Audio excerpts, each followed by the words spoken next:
Hey, wonderful teachers. Time for another Buzz Tip of the Week. I'm going to talk to you about partial credit classes. They've been coming through a little bit, and we have some new teachers out there. So a partial credit class, what that is a student comes in to our school and they've already done a partial semester. So this could be 13 classes, it could be 15 classes, it could be 17, it could be 20 classes.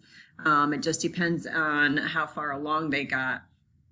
So when you sit down in your very first session with that student, you want to get an idea of what topics they have covered, what the other class had gotten through with them.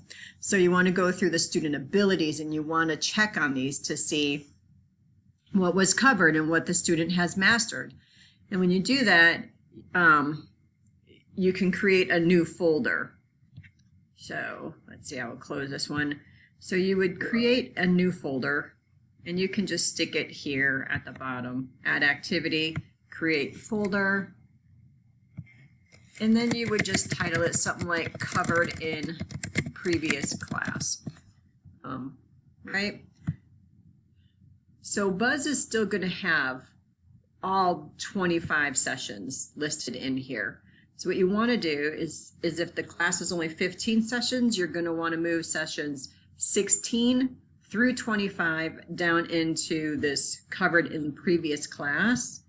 And then the student abilities over here on the left, whichever ones got covered in those previous classes, go ahead and move those into this folder. So just click and drag them in here. And then you're going to want to put like a content piece and a participation piece, because if you're assessing them, whether it's orally or with a physical test, like in math class, you would want that in this covered in previous class folder, so that we have some type of assessment and a basis for what they learned and then where you go moving forward. So that first class, even the second class, you could still be doing this. It's very important that you do that.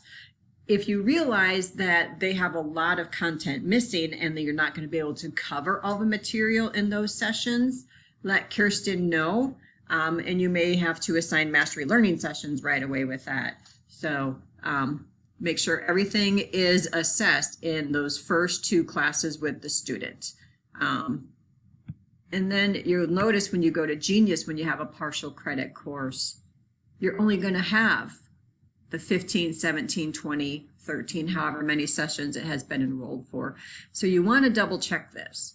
I know Kirsten sends out an email, but you want to double check that it was enrolled the same. Kirsten will let you know usually how many sessions it is. If not, go to your matrix and take a look, because it will generally tell you this fraction number, class number 19 out of 25. So it's that bottom fraction number that you need to look at. That's going to tell you how many sessions that student has been scheduled with you for.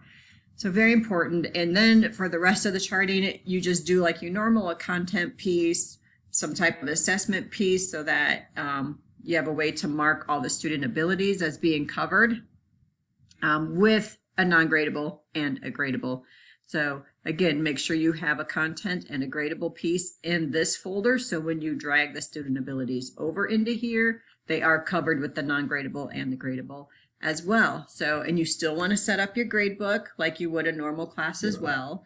So it's a normal class in every respect, but it is just a shortened number of sessions, and you have to make sure that you can cover all of the material, all of those student abilities in the sessions that you have been scheduled with the student. If not, let Kirsten know as soon as possible, ideally by that second session. So if you have questions or if you need any additional information about this, just let me know. Happy charting!